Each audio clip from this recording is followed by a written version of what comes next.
Muy buenas tardes otra vez. Nick Leeson, el fraudulento protagonista del Gran Farol, interpretado por Ewan McGregor, logró mantener a sus avariciosos superiores del Barings Bank ignorantes de sus tejemanejes y trapisondas financieras. En Lágrimas en la lluvia, por el contrario, queremos hacer a nuestros espectadores partícipes de todos nuestros proyectos y solicitamos su colaboración para mejorar nuestro programa. Por eso hemos dispuesto una dirección de correo electrónico a la que pueden hacernos llegar sus propuestas y sugerencias. Hemos recibido muchos correos esta semana, Cárcava. Pues muchísimos correos como cada semana, Juan Manuel. La mayor parte de ellos han sido muy elogiosos hacia la actuación de los invitados que asistieron a nuestro 100º programa, que recordamos fueron el padre Manuel Carreira, don José Antonio Sayés, Miguel Ayuso y Carmen Álvarez Alonso, en el que explicaron cuáles eran los motivos de su fe. Pero si tenemos que hablar de propuestas frescas, las de esta semana, comenzamos por Virginia Ruiz, quien desde Madrid plantea el tema del estoicismo, que entronca con nuestras raíces culturales desde Grecia, aunque esté claro a su juicio que su oponente, el hedonismo, parece haber ganado la batalla. Nos sugiere también doña Virginia que para ilustrar el coloquio podríamos emplear casi cualquier película inspirada en la obra literaria de Galdós. Más cosas. Daniel Guerrero afirma que le gustaría que dedicásemos un programa a abordar la relación de la teología con la universidad. José Manuel Márquez Reyes nos anima a profundizar en el estudio de la guerra de Cuba y las repercusiones del llamado desastre, y también nos lanzan varias preguntas al respecto. ¿Hasta qué punto fue un desastre la pérdida de nuestras últimas posesiones de ultramar? ¿Cuáles fueron sus consecuencias? ¿Qué puertas cerraron? Pilar González insiste en que abordemos el tema educativo pasado, presente y futuro. Moisés Díez Sáenz asegura que educación y aprendizaje no son realidades iguales, son distintas, y nos propone realizar una comparativa entre el proyecto de hombre que se propone la LOCSE y el tipo de hombre que propone la Escuela Universal. Interesantísima la sugerencia de don Felipe, quien nos lanza el guante del análisis de la fundamentación de la moral, junto con algunas hondas preguntas, creo yo, de muy difícil respuesta. ¿Cuál es el fundamento de la moral? ¿Es viable una ética universal? ¿Es posible una moral que prescinda de Dios? ¿Qué añade la moral cristiana a la ética natural? ¿Cómo descubrir la norma objetiva de la moralidad? ¿El hombre nace bueno o malo por naturaleza? Vamos ya terminando con Salvador Gutiérrez, que desde Murcia nos propone un programa sobre la división creciente provocada en el seno de la sociedad española por los partidos políticos. Por último, Marta Sánchez de Valencia nos solicita que dediquemos una edición de Nuestras Lágrimas a la conversión. En fin, ya saben que pueden, como siempre, enviarnos sus opiniones y sugerencias a la siguiente dirección de correo electrónico: lágrimas@intereconomía.tv. Repetimos, lágrimas@intereconomía.tv. Y allí estaremos María Cárcava y yo mismo dispuestos siempre a atender sus peticiones, que, como siempre, la verdad es que nos enorgullecemos mucho de tener el público que tenemos. Son extraordinariamente sugestivas, no siempre fáciles de llevar a cabo, pero en la medida de nuestras posibilidades, ya lo saben, no lo duden, en el momento en que encontremos películas para ello, dedicaremos programas a los temas que ustedes nos sugieren. En realidad llevamos ya mucho tiempo haciendo los programas que ustedes nos han pedido. Es verdad que muchos de ellos, por ejemplo, este del capitalismo financiero, nos lo llevan pidiendo años.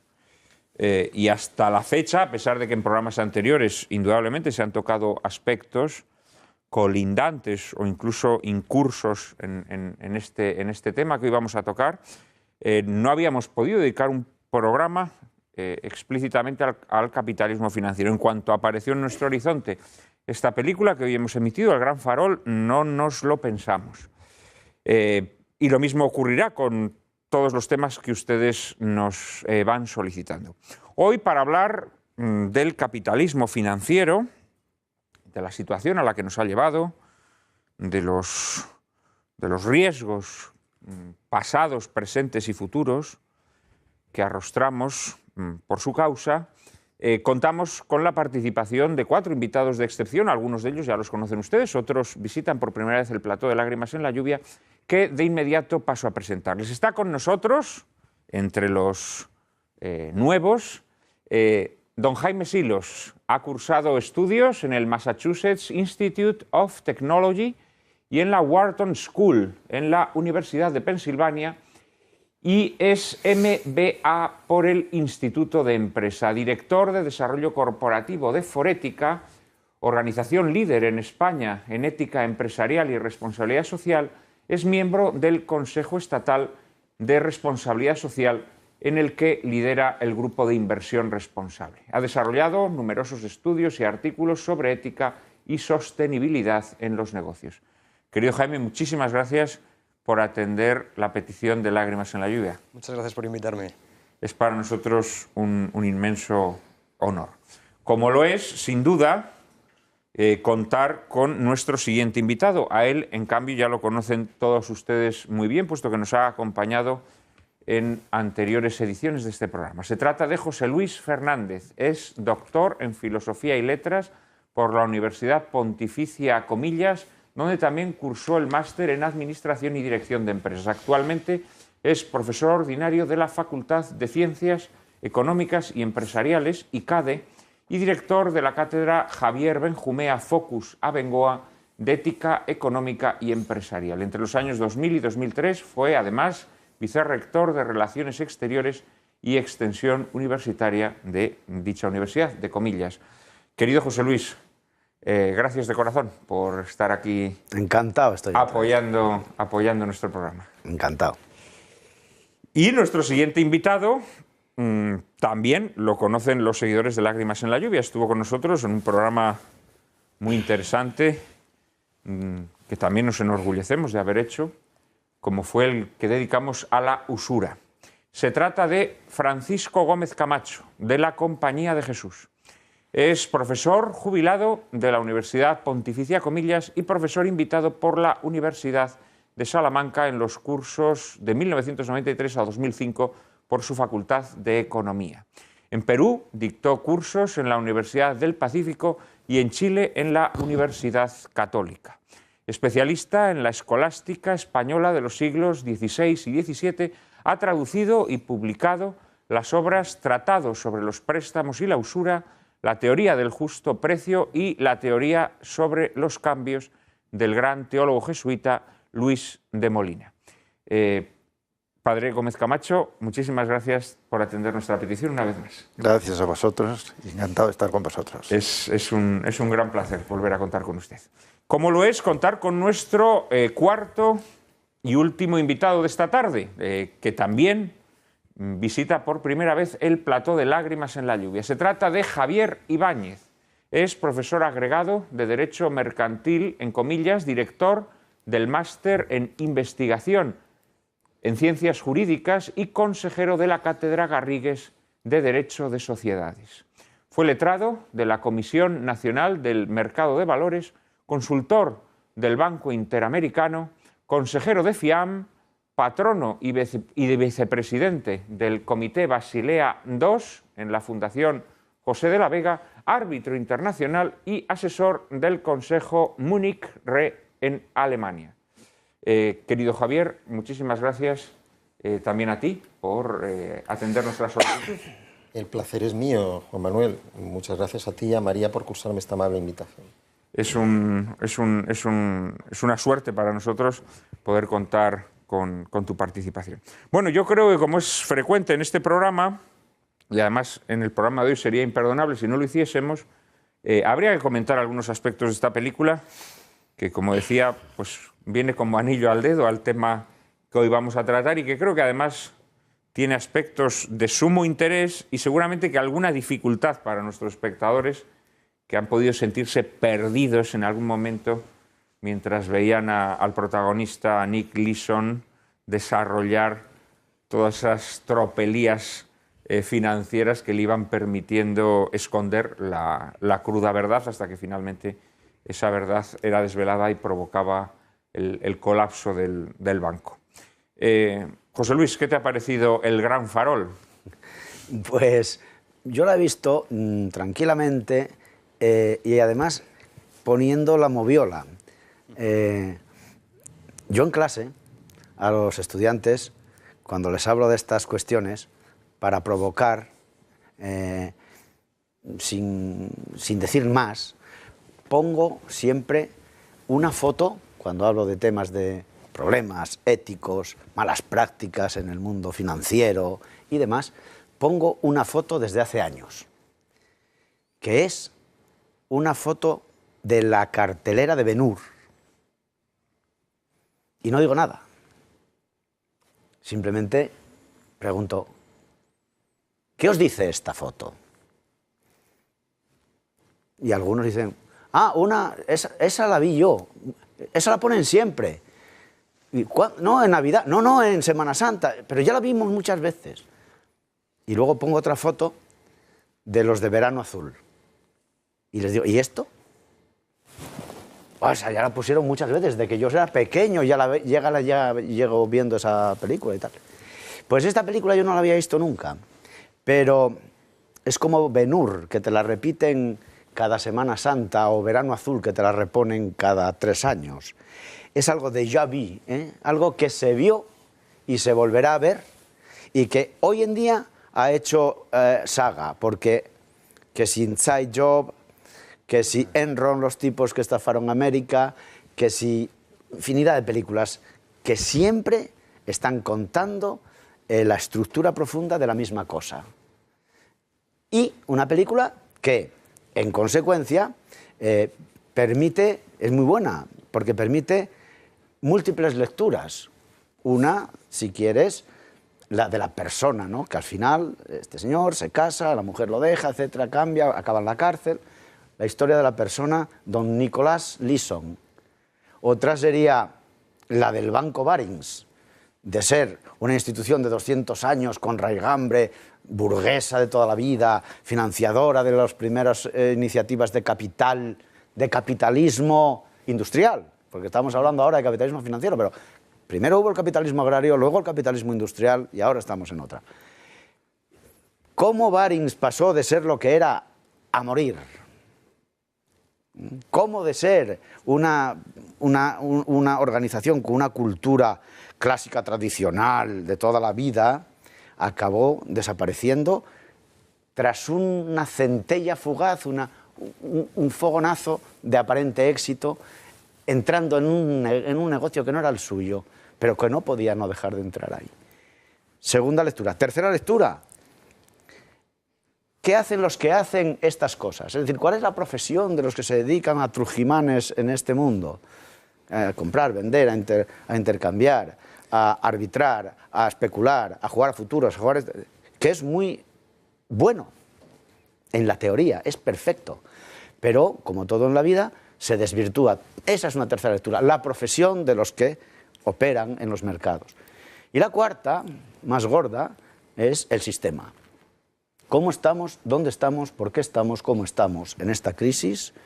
¿Y qué nos cabe esperar a futuro? Por lo tanto, permite múltiples lecturas, es muy rica. Y luego la traducción, El Gran Farol, a mí me gusta, siempre que se entienda que no se trata de una gran torre donde hay una luz enorme que alumbra para acá, sino que es un gran farol, es un gran engaño jugando en un juego que está permitido jugar de farol, en el póker. En el póker puedes decir que tienes 5 cartas iguales y es mentira. Si dijeras, no, yo digo la verdad, entonces el juego se acabó. En ese juego, mentir es correcto. Si no se mintiera, el juego se acabaría. Pero esa metáfora traída a la vida real de la economía es peligrosa. Yo en el año 1995, esto empezó a ir cayendo en picado el 23 de febrero del 95.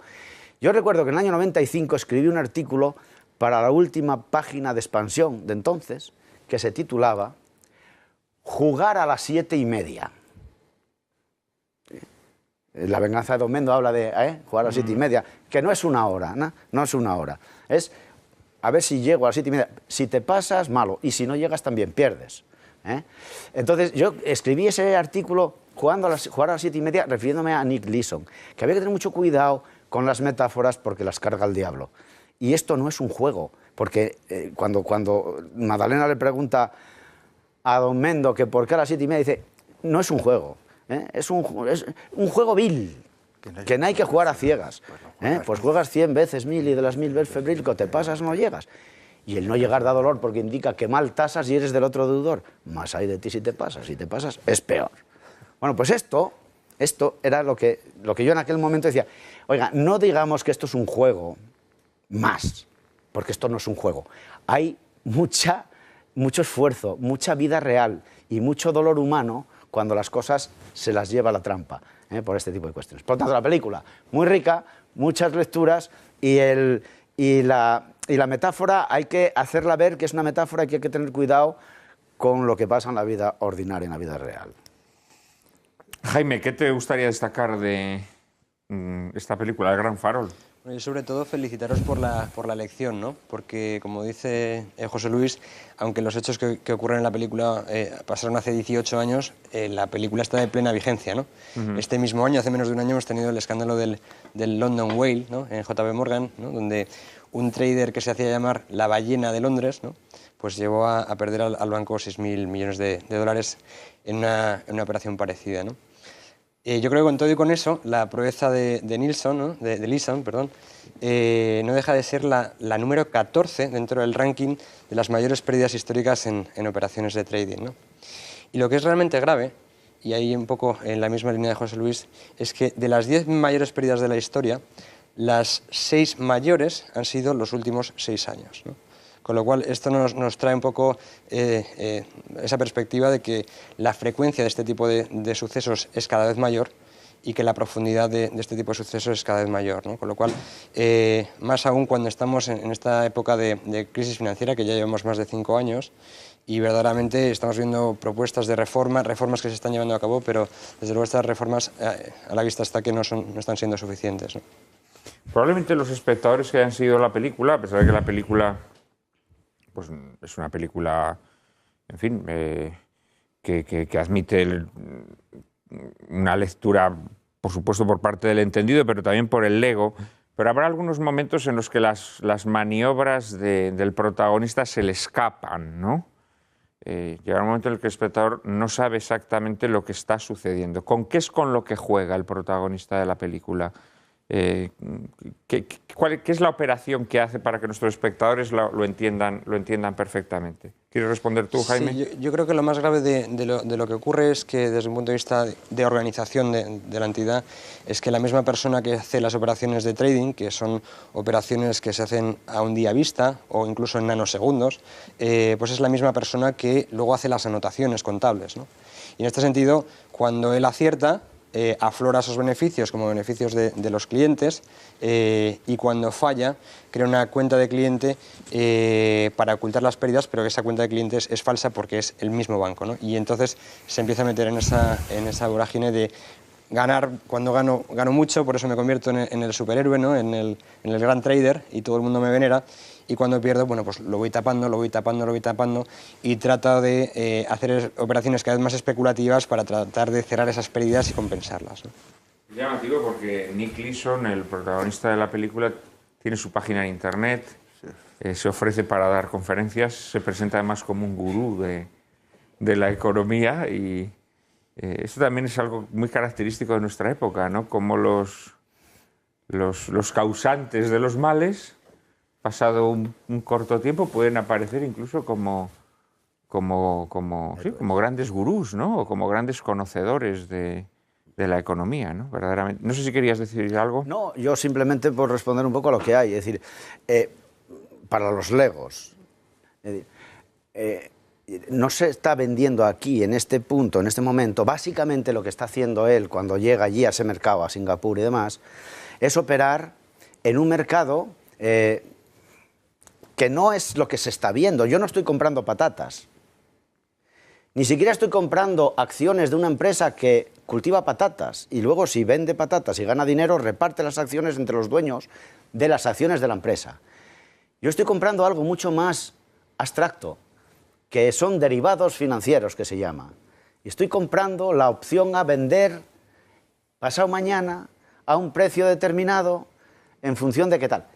Estoy arbitrando en el tiempo, por así decir, o jugando, o especulando, o negociando con derivados financieros de futuro. Y eso es un mecanismo bueno que da liquidez al mercado y que es bueno para la dinámica, pero que también, al ser tan sofisticado y tan intangible y tan etéreo y tan así como pillado por los dedos y tan incomprensible incluso para los del Consejo de Administración del Barings de toda la vida, permite que si das en manos de gente que se asusta, se mete donde no debe, sale corriendo adelante como una huida desesperada y la bola se va haciendo más grande, al final esto acaba y pincha y se explotó. Y ese es un poco el tema. Esto es uno de los aspectos más llamativos de la película, ¿no? Cómo, movidos por la avaricia, es decir, viendo que este operador les está funcionando muy bien, sus superiores no se dan cuenta de lo que está sucediendo, ¿no? E incluso hay un personaje muy gracioso en la película, ¿no? Que claro, como ve que eso reporta beneficios, pues no hace más que alabar la osadía de Nick Leeson, ¿no? Javier, ¿qué te ha parecido la película? ¿Qué aspectos te gustaría resaltar de ella? Bueno, desde el punto de vista estrictamente cinematográfico, a mí me parece una reproducción suficientemente representativa de lo que fue la vida de Nick Leeson durante ese periodo, durante sus años, digamos, de futures trading o especulador con el mercado de futuros en el CIMEX, que es el mercado de Singapur, donde él es destinado a una dirección general, por cierto, después de que unos 18 o 20 meses antes le había sido denegada la autorización para operar en mercados como broker, cosa que es tremendamente significativa de hasta dónde puede llegar la dejadez, no tanto del supervisor como de la dirección interna de la empresa, porque ¿por qué destinar a una persona para que haga un negocio especulativo puramente con riesgos evidentes para el propio banco, que además son previsibles y evitables a priori cuando la propia autoridad financiera británica le ha denegado un permiso administrativo que es mucho más sencillo de obtener en esas condiciones, ceteris paribus, para hacer operaciones en el mercado británico, ¿no? Entonces, eso es lo primero que... Pero hay un antecedente de la vida de Leeson que no aparece en la película y aquí a mí me parece suficientemente significativo para entender cuál es su escisión interna posterior, ¿no? Porque él quiere ser un personaje bueno, pero también es un personaje malo simultáneamente y tiene siempre un afán de autorreforma interior, ¿no? Él vive en una tensión permanente por mejorar su comportamiento ético, digamos, ¿no? Y esto se explica quizá en sus orígenes humildes. Su padre era un emplastecedor, su madre era una nurse y él cuando tenía 17 años decide le dice a sus padres, mira, yo no quiero intentar ser un universitario al uso, dice, porque no quiero ser un bloody clerk. Yo vi la película en su versión original y un oficinista. Claro, dice, pero no sé cómo los que lo habéis maldito, visto... un triste, maldito, un pobre, o otra palabra más fuerte, un puñetero, o otra cosa Otra incluso un poco cosa, más fuerte, un office clerk, ¿no? Un personaje gris de cuello blanco, dice, yo quiero ser un trader, ¿no? Y él va confirmando su vocación en los años que está en Coates, cuando tiene 17 años, digamos la época de primero de carrera, está en Coates, un pequeño banco donde aprende el oficio básico. Pero ya aprende los entresijos de lo que llamamos back office cuando tiene 20 años en Morgan, que ya es un banco de prestigio, y con 22 años ya ingresa en el Barings, ¿no? Entonces ya es cuando aprende todos los entresijos que le permiten realizar las derivaciones o las desviaciones de fondos y conoce la operativa interna del banco perfectamente, ¿no? Entonces este conocimiento previo le permite a él desarrollar unas estrategias que él dice durante toda la película y sale así en la voz en off que no es por cuenta propia y lo sostuvo en el juicio, incluso los tribunales nunca dijeron lo contrario, que eso se realizara por cuenta propia, es decir, para su propio beneficio. Pero yo tengo serias dudas después de que esto fuera realmente así. Es decir, no tengo por qué dudar, no podemos dudar de la honorabilidad de nadie, pero sí parece cierto que hay indicios para pensar que parte de ese dinero, porque es un hecho probado en el juicio en Singapur, que 35 millones de libras fueron destinados a parar a cuentas personales suyas en distintos bancos además. Otra cuestión es por qué la auditoría interna del banco no fue capaz de detectar eso. Pero sí, desde el punto de vista de la intención de los actos que realizaba Nick, es llamativo, por lo menos, que el dinero estuviera en esas cuentas, ¿no? Él siempre sostuvo que él fue un broker, es decir, que actuaba por cuenta ajena, nunca fue una operación para su provecho personal. Es algo que la voz en off, a lo largo de toda la película, asume como cierto, ¿no? Esto es algo que se me fue de las manos. Decía, I'm not running the position. Dice, the position is running me. Sí. Esa personificación de lo que sucede aquí es altamente significativa. Y luego hay otro Sobre este aspecto, antes de que sigas, efectivamente es uno de los rasgos más llamativos de la película, es decir, que a un sujeto que ha provocado este descalabro, sin embargo, el retrato que se da de él, sin ser agiográfico, pero es bastante positivo. Y es evidente que se ocultan realidades de lo que ocurrió que lo dejarían en una posición mucho peor, ¿no? Pero claro, también es comprensible. Primero porque la película está basada en su propia autobiografía, con lo cual esa autobiografía nos imaginamos, claro, que él presenta todas las circunstancias a su favor, ¿no? Pero aparte también, ya por pura, digámoslo así, lógica narrativa, sería muy complicado poner de protagonista absoluto a un tipo que desde el primer momento se mostrase como un criminal, ¿no? Como un delincuente. Entonces yo creo que la película juega, irónicamente, si se quiere, a presentarnos al villano como alguien, bueno, pues medianamente atractivo. Pero perdona, prosigue. Estaba pensando que, hombre, si no santificado, al menos está medianamente rehabilitado, porque de hecho es hasta funciona como consejero de responsabilidad social en el Galwick United, ¿no? En Barna. El mejor perfil que pueda haber. Es impresionante, ¿no? El mejor perfil que pueda haber. Dando lecciones, por lo menos, si no de ética financiera, por lo menos de rehabilitación en materia de ética financiera. Entonces, pero ahora, si uno visita su página web, es muy interesante porque encuentra incluso vídeos de apariciones suyas en programas de televisión posteriores a todo este caso y posteriores a su estancia en la cárcel, en las que él habla como experto para programas de televisión, ¿no? Vamos a hacer una pequeña pausa, Javier, y enseguida sigues con el comentario que estabas haciendo, y además todavía nos falta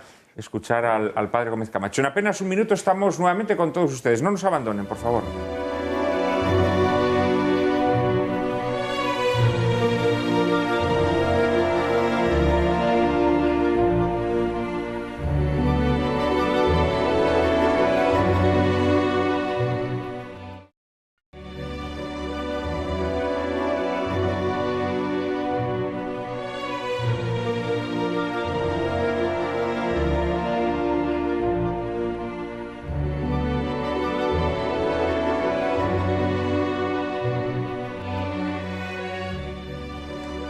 Muy buenas tardes otra vez. Nick Leeson, el fraudulento protagonista del Gran Farol, interpretado por Ewan McGregor, logró mantener a sus avariciosos superiores del Barings Bank ignorantes de sus... Más cosas. Daniel Guerrero afirma que le gustaría que dedicásemos un programa a abordar la relación de la teología con la universidad.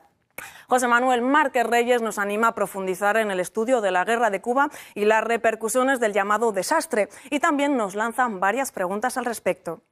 ¿Hasta qué punto fue un desastre la pérdida de nuestras últimas posesiones de ultramar? ¿Cuáles fueron sus consecuencias? ¿Qué puertas cerraron? Pilar González insiste en que abordemos el tema educativo pasado, presente y futuro. Moisés Díez Sáenz asegura que educación... Tejemanejes y trapisondas financieras. En Lágrimas en la lluvia, por el contrario, queremos hacer a nuestros espectadores partícipes de todos nuestros proyectos y solicitamos su colaboración para mejorar nuestro programa. Por eso hemos dispuesto una dirección de correo electrónico a la que pueden hacernos llegar sus propuestas y sugerencias. Hemos recibido muchos correos esta semana, Cárcava. Pues muchísimos correos como cada semana, Juan Manuel. La mayor parte de ellos han sido muy elogiosos hacia la actuación de los invitados que asistieron a nuestro 100º programa, que recordamos fueron el padre Manuel Carreira, don José Antonio Sayés, Miguel Ayuso y Carmen Álvarez Alonso, en el que explicaron cuáles eran los motivos de su fe. Pero si tenemos que hablar de propuestas frescas, las de esta semana, comenzamos por Virginia Ruiz, quien desde Madrid plantea el tema del estoicismo, que entronca con nuestras raíces culturales desde Grecia, aunque esté claro a su juicio que su oponente, el hedonismo, parece haber ganado la batalla. Nos sugiere también doña Virginia que para ilustrar el coloquio podríamos emplear casi cualquier película inspirada en la obra literaria de Galdós. Acción y aprendizaje no son realidades iguales, son distintas, y nos propone realizar una comparativa entre el proyecto de hombre que se propone la LOCSE y el tipo de hombre que propone la Escuela Universal. Interesantísima la sugerencia de don Felipe, quien nos lanza el guante del análisis de la fundamentación de la moral, junto con algunas hondas preguntas, creo yo, de muy difícil respuesta. ¿Cuál es el fundamento de la moral? ¿Es viable una ética universal? ¿Es posible una moral que prescinda de Dios? ¿Qué añade la moral cristiana a la